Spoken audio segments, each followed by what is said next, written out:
This is a continuation of the question that we started in the last lesson when we were looking at potential energy.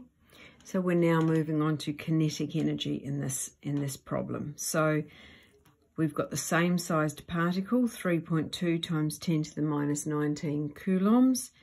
And this time it's got a mass of 3.3 times 10 to the power of negative 27 kilograms. And it's now held in position B, where it has 0.02 joules of potential energy.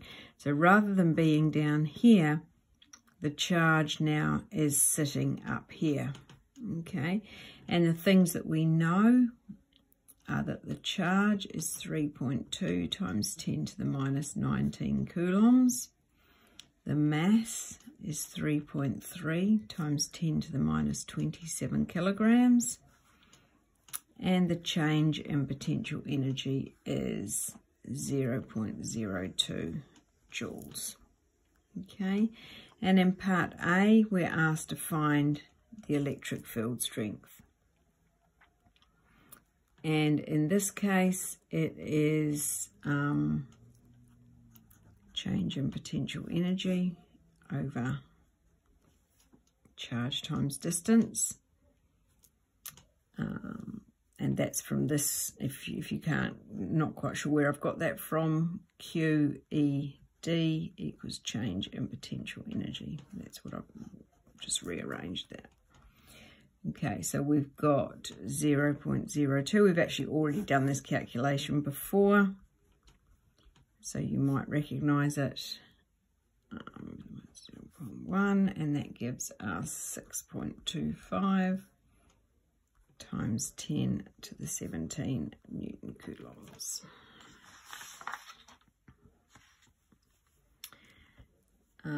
Part B, what is the potential difference or voltage across the two plates? And the easiest way to do that is V over D, okay? And if we rearrange that, we would get ED equals V, or V equals ED. Okay, so we've got our 6.25 times 10 to the 17 times 0.1, or 6.25 times 10 to the power of 16 volts. Okay, that's what the potential difference is. In C, describe what would happen to the charged particle when it's released from position P. Remember, it's being held up here.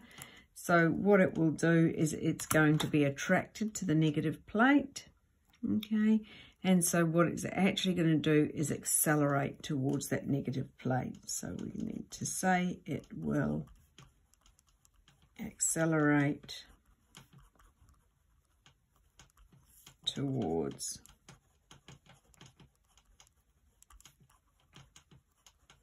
the negative plate. And D asks us to explain that.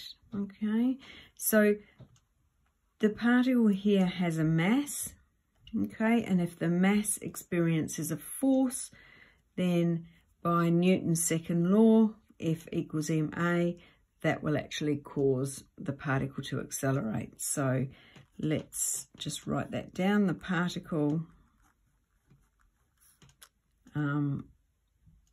which has a mass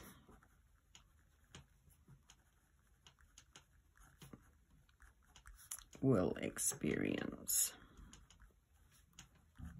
a force, and the reason it experiences the force is because it's inside an electric field, okay, and because F equals ma, if you by releasing it, you basically increase the force that it's experiencing, and as a result, this force will cause the particle to accelerate, and that is Newton's second law.